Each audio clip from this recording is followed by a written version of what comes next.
And here we are again. Welcome back to the Connection Audit. We are your hosts, Kirsten and Blake. Today, we're asking a question that will resonate with anyone who has ever felt activated in love, dating, or non-monogamy, and then struggled to explain why. When people say, I'm jealous, is that always what they actually mean? Or are they sometimes feeling envy, comparison, insecurity, fear of loss, exclusion, or the sting of seeing something in someone else's life that they wish they had in their own? Because those feelings matter, and the name we give them matters too. If we misname the feeling, we often mishandle the moment. We reach for the wrong reassurance, we start the wrong argument, we make the wrong accusation, or we try to solve a problem that is not actually the problem. So what we wanted to explore today is a simple but powerful idea. Name the feeling before you solve the problem. Because not every uncomfortable feeling is jealousy. Sometimes jealousy is about threat, fear that something important could be lost. Sometimes envy is about lack, wanting something you feel you do not have. And sometimes, if we're honest, it's a mix of both. And that distinction can change everything. It can change how we speak to a partner, how we calm ourselves down, how we ask for reassurance, how we set a boundary, and how we decide whether what happened is an emotional wobble, an agreement issue, or a genuine conduct problem. This is especially relevant in consensual or ethical non-monogamy, where people are often expected to be emotionally articulate, self-aware, and good at feelings in real time. But we want to be careful here. This is not about shaming people for feeling jealous, and it is not about pretending emotionally literate people never get triggered. They do. Everyone does. The question is not whether you feel something difficult. The question is whether you can identify it clearly enough to respond with honesty, responsibility, and care. Because when feelings get flattened into one word, a lot gets lost. Fear gets lost. Grief gets lost. Shame gets lost. Comparison gets lost. Even longing gets lost. And once that happens, people can end up solving the wrong thing. They might ask for control when what they really need is reassurance. They might blame a partner when what they are actually struggling with is comparison. Or they might call something jealousy when it is actually a broken agreement and needs to be treated seriously. So this episode is really an audit of emotional language, how we describe difficult feelings, how we confuse them, and what becomes possible when we slow down enough to tell the truth about what is actually going on. Because better connection does not usually come from reacting faster. It tends to come from getting more accurate, more honest, and more skillful with what we feel. So let's get into it. Is it jealousy? Is it envy? And what changes when name the feeling before you try to solve the problem?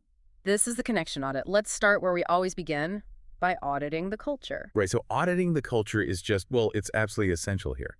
Because the environment we operate in, it basically dictates the emotional language we feel permitted to use. Yeah, 100%. And right now, what we're seeing in modern dating, and particularly within communities practicing ethical non-monogamy, is this immense, almost suffocating cultural pressure to appear completely unbothered. Oh, that's the pattern, right. It's everywhere. There is this pervasive myth of the evolved partner. Yes, the evolved partner. It's like this unspoken rule that if you are truly doing your relationship work correctly, if you've listened to the right shows, gone to the right workshops, read the right books, you should be immune to discomfort. You're supposed to just float above it all. Right. You float above it, and if you do feel a sudden sharp sting of panic or sadness, you certainly shouldn't show it. You're supposed to swallow it, slap a smile on your face, and just congratulate your partner on their happiness. Absolutely. It creates a deeply performative environment. Yeah. Because when you look at community spaces, online forums, or what we sometimes call the hive mind of peer advice, the default response to any relational discomfort is overwhelmingly dismissive. Yeah, it really is. You'll see people expressing genuine, raw pain.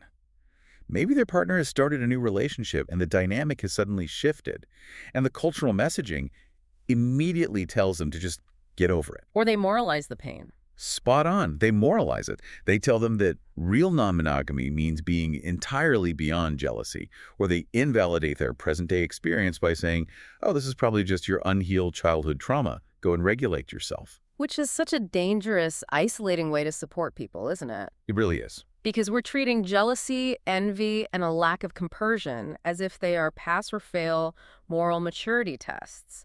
We're quietly telling people that if they feel a negative emotion, they have failed the test of being a good, modern, progressive partner. 100%. And the reality is, human connection needs more than just a facade of confidence. Yeah, it needs clarity. Exactly. Spot on, I mean. Connection requires absolute clarity. If you're constantly performing being unbothered, you're building a toxic environment for yourself and your partner because you're actively denying the truth of your own experience. Yeah. I want to challenge you, the listener, to think about this like a dashboard warning light on your car. Imagine you're driving down the motorway at 70 miles an hour and a light flashes red. Okay, stressful straight away. Right. But instead of the dashboard having specific, distinct symbols for tire pressure or engine oil or the battery, every single warning light just says error. Oh, wow. That's a brilliant way to look at it. You would have absolutely no idea how to fix the car. You wouldn't know whether to pull over immediately because the engine is about to seize, or if you can just check the tire pressure at the next petrol station. Yeah, you're just left guessing in a panic. Exactly. Yeah. Our cultural vocabulary for relationship discomfort is just a giant flashing error sign, and we have arbitrarily labeled that sign jealousy. That is spot on. And to build on that analogy, if the only word you have is jealousy, then the only solution you'll reach for is the one designed for jealousy. Right. The manual only has one page. Precisely. But if the problem is actually envy or exclusion or a broken agreement, treating it like jealousy isn't going to fix the car. It will just frustrate you and it will confuse your partner.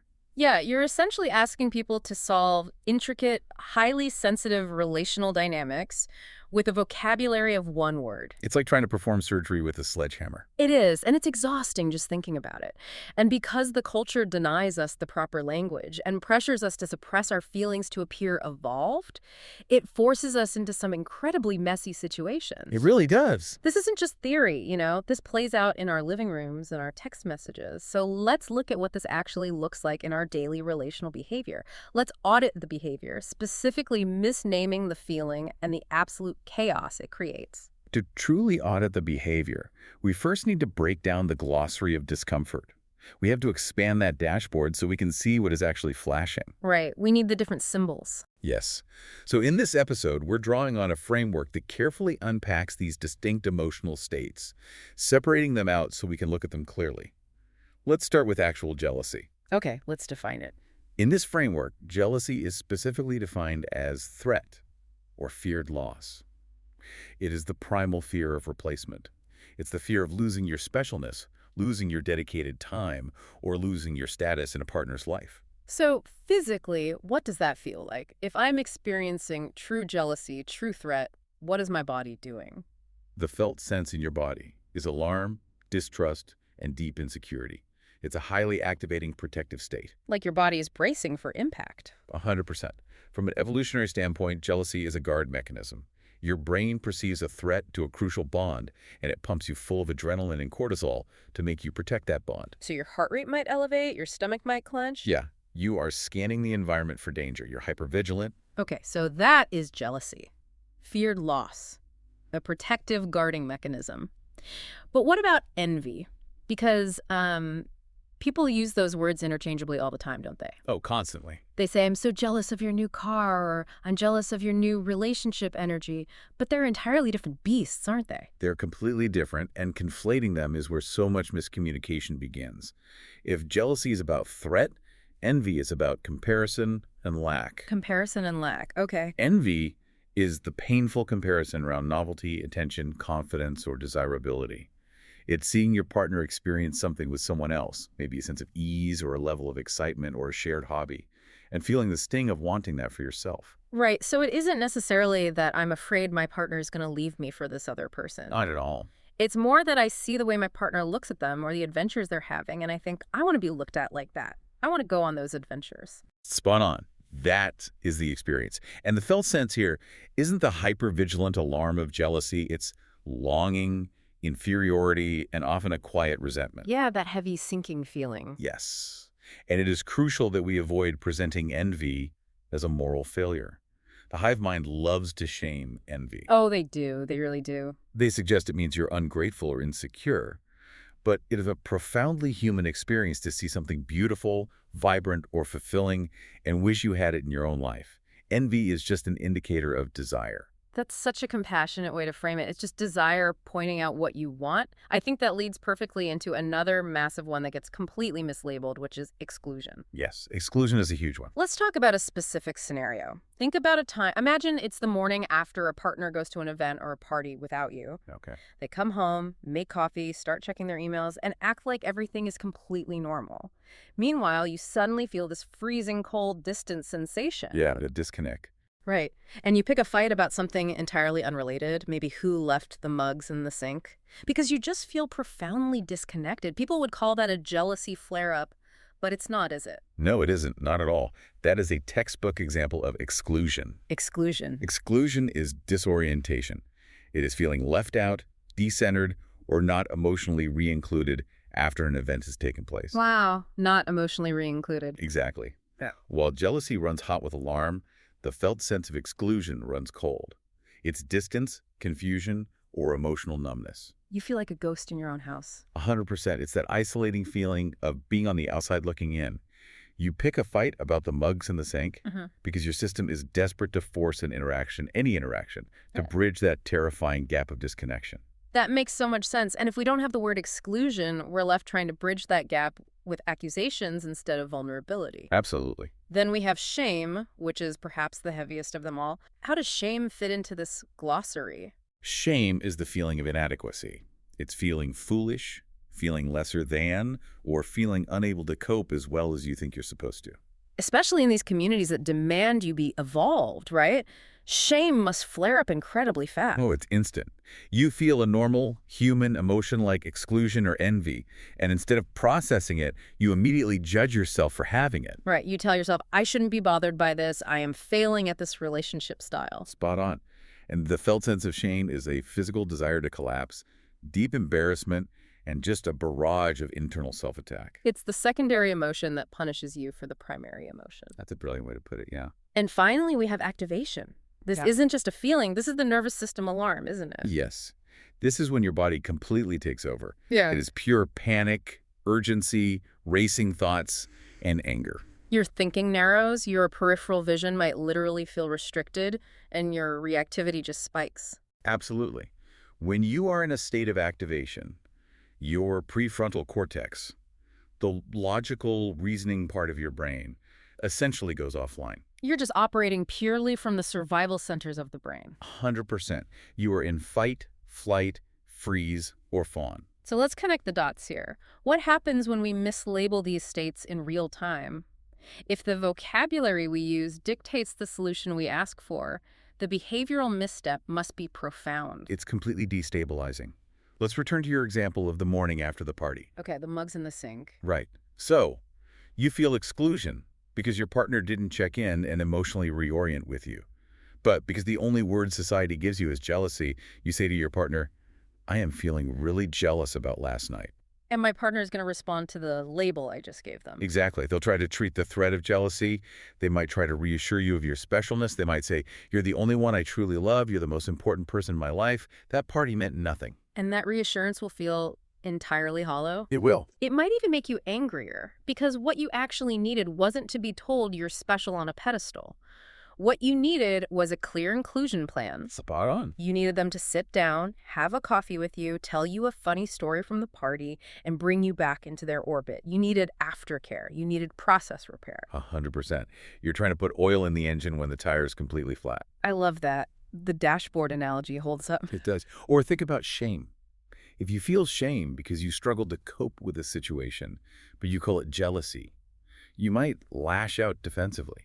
You might start a massive argument about their behavior or their choices, yeah. When what you actually needed was to slow down, admit that you feel inadequate, and be held in that vulnerability. That's the pattern, right? We reach for the wrong tool. And when the tool doesn't work, when the reassurance doesn't soothe the envy or the apologies don't fix the exclusion, we panic even more. We ask, Which leads me to something I think about a lot when we look at relational behavior. When we are in that state of activation, when we have those racing thoughts, the pure panic, when the nervous system is completely hijacked, why is our very first instinct almost always to try and control our partner's movements? that is the big question. Right. Why do we demand they cancel plans or show us their phone rather than regulating our own nervous system? It is a vital question, and it comes down to our brain's relationship with uncertainty. Okay, tell me more about that. Well, when the nervous system is highly activated, it perceives ambiguity not just as uncomfortable, but as a literal mortal threat. Because you're in survival mode. Absolutely. The brain is screaming that something is terribly wrong, and it scans the environment for the quickest, most absolute way to neutralize that threat. And regulating yourself is not quick. No, it's not. Regulating your own nervous system requires time, deep breath, and sitting with immense discomfort. That is a slow, difficult process. It requires sitting in the fire. Yes. But controlling your partner, asking them to cancel a date, demanding they text you every hour on the hour, creating rigid, restrictive rules, that feels like an immediate, tangible solution. It's an attempt to remove uncertainty by force. Spot on. It gives the illusion of safety. But it is only an illusion. It doesn't actually regulate your nervous system. It just temporarily shifts the anxiety onto the other person. You're outsourcing your regulation. You are. And doing that breeds incredible resentment over time. I can imagine. We see this constantly. A proportionate request builds connection. A controlling request breeds resentment. But here's the critical link. You cannot make a proportionate request if you have misnamed the feeling. Because you don't know what you actually need. Exactly.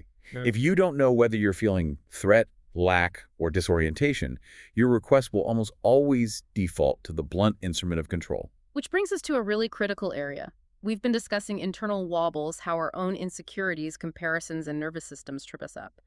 Misnaming an internal emotional wobble causes confusion and poor communication. It does.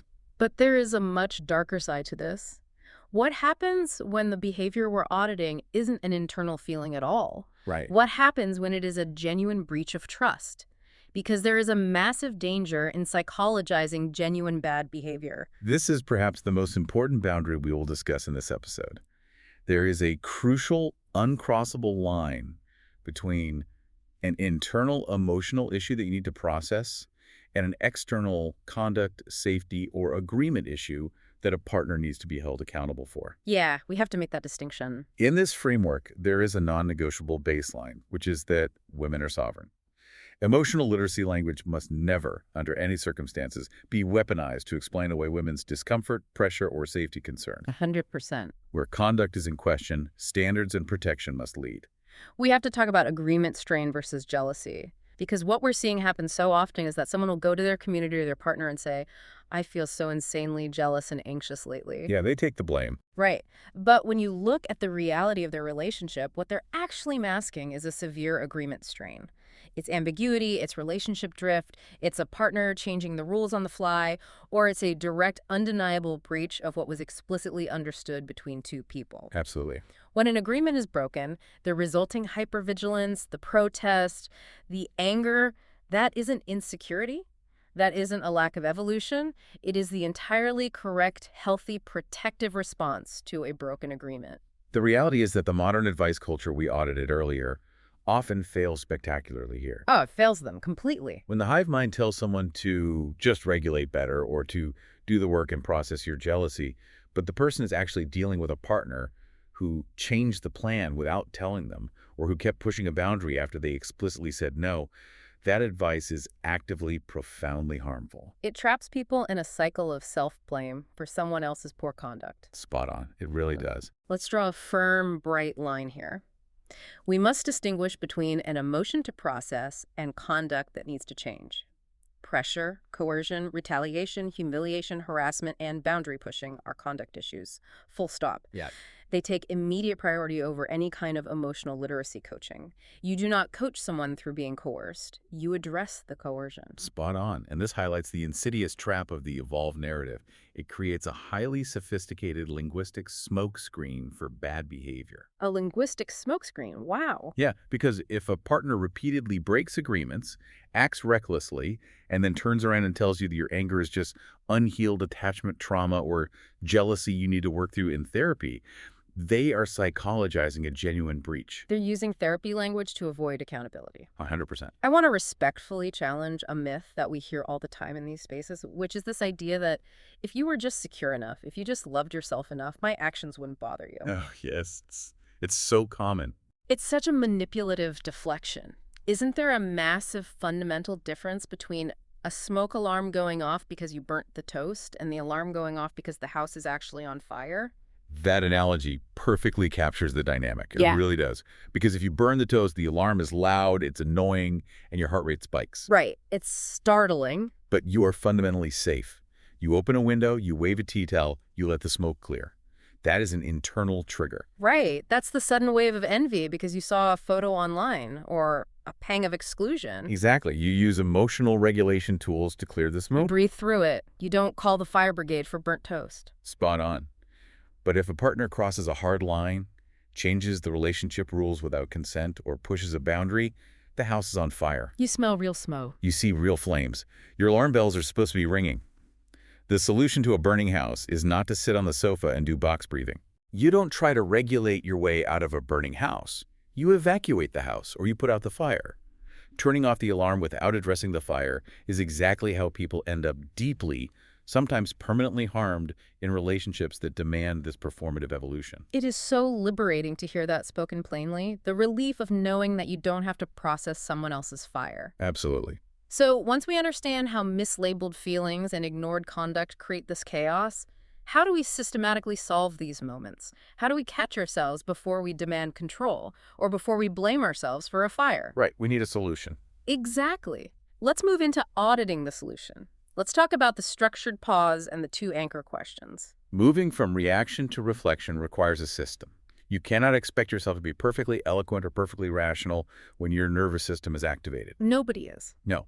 So what we're seeing is the immense relationship-saving value of a structured pause immediately after a high-trigger moment, like a post-date debrief or a check-in after a difficult weekend. Okay, a structured pause. The core philosophy here is incredibly compassionate.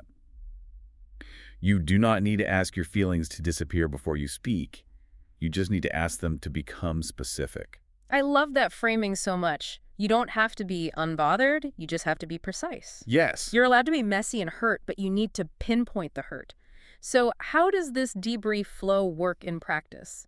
If I am sitting across from my partner and my heart is racing, where do we start? It happens in 3 distinct steps. Step 1 is to reset the frame. We set the frame. Before you talk about feelings, before you use any I feel statements, you have to state the event using shared facts, not accusations. What actually happened? What was expected to happen? What was different from the expectation? You have to agree on the reality of the event before you can process the emotion attached to it. Spot on. That makes total sense because if I start with an accusation, if I say, you completely ignored me all night and clearly prefer their company, my partner immediately goes into defense mode. Of course they do. They feel attacked. Right. They start defending their intentions, I start defending my perception, and the conversation is entirely derailed before it begins. 100%. But if I reset the frame and say, the expectation was that we would check in at 10 o'clock, but we didn't speak until midnight, that is a shared fact. We can agree on that reality. Yes, it takes the heat out of the opening. Okay, so once we have established the facts, how do we find the precise feeling? That brings us to step 2, which is the absolute core of the solution. These are the 2 anchor questions. The anchor questions. When you are activated, instead of reaching for the word jealousy, you ask yourself, first, what do I fear losing? What do I fear losing? Yes. This points directly to threat and the guarding mechanism of jealousy. Are you afraid of losing their attention? Are you afraid of losing momentum of your own relationship? Are you afraid of losing your self-respect? Or losing the certainty of your future together? Okay, so if the first question is, what do I fear losing? My instinct is to immediately turn to my partner and ask them to prove they still love me or ask them to promise they won't leave. Right, which is natural. But that's edging into the control trap we mentioned earlier, isn't it? So how do I pivot from that fear to the second question without demanding they fix it for me? You hold that fear of loss gently, and then you ask the second question. What do I wish I had? What do I wish I had? This question pivots you away from the threat response and points directly to envy, comparison, and lack. Okay. Do you wish you had the level of reassurance they seem to give effortlessly to someone else? Do you wish you had been included in the planning? Do you wish you had the sparkling confidence you saw in that other person? Or do you wish you simply had more information about what was going on? Those 2 questions are incredibly clarifying. What do I fear losing, and what do I wish I had? Because as we said earlier, sometimes it is purely one, sometimes it's the other, and sometimes it's a really messy, uncomfortable mix of both. Spot on. It usually is a mix. Once you have answered those questions, you move to step 3, which is state the need. Exactly. Step 3 is about translating the feeling you just identified into a specific proportionate request. So actioning it. Yes. Now that you know what you fear losing, or what you wish you had, what is the action required? Do you need verbal reassurance of your connection? Or orientation and a debrief because you feel excluded and disoriented. Yes. Do you need a formal repair process because there was a rupture in trust? Do you just need physical rest because your nervous system is completely fried from the activation? That's a huge one, just needing sleep. Absolutely. Or, crucially, do you need a boundary conversation because conduct was genuinely breached? This framework acts like a sorting office for the soul. A sorting office. I like that. Think about it. When we're triggered, our default is to take this massive, heavy, messy parcel of anxiety, throw it at our partner, and demand they sort it out. We say, I'm upset, fix it. Make me feel better. Exactly. But with this structured pause, you're taking that parcel into the sorting office yourself. You're opening it up, you're looking at the contents. Oh, here's a bit of comparison over their new outfit. Here's a bit of fear of losing our Sunday morning routine. Here's a bit of physical exhaustion. Right, you're itemizing it. And then you're handing your partner exactly what needs fixing. You're saying, this is the specific piece I need your help with right now. And that leads perfectly into the concept of proportionality. The sorting office prevents you from making disproportionate demands. Because you know exactly what the issue is. Spot on. We have to constantly check ourselves. Is our request specific and non-controlling? Or is it an attempt to remove uncertainty by force? Let's use an example. Okay, let's hear it. If you feel excluded because your partner was an hour late coming home from a date, a proportionate request is asking for a commitment to better communication next time, and perhaps some physical reassurance today to reconnect. That sounds reasonable. A controlling, disproportionate request is demanding they share their live GPS location with you 204/7 moving forward. Wow, yeah, that's a massive leap. The first one repairs the connection, the second one builds a cage. 100%. Knowing the steps of this structured pause is great in theory, but when you are in the thick of it, the brain goes blank. It does. Adrenaline wipes your vocabulary. What are the exact words we can use to audit these conversations in real time? Let's look at the new scripts for calmer connections. Practical communication stems are vital because under stress, we literally lose our vocabulary. The language centers of the brain are compromised. We need scripts that listeners can lean on to build a calmer relational culture. So where do we start? Let's start with self-reflection scripts. These are the questions you ask yourself before you post a frantic, cryptic message online and before you confront your partner. Right, before the hive mind gets involved and tells you to break up with them. Precisely. You sit down with yourself, you take a breath, and you ask, what exactly am I afraid I will lose here?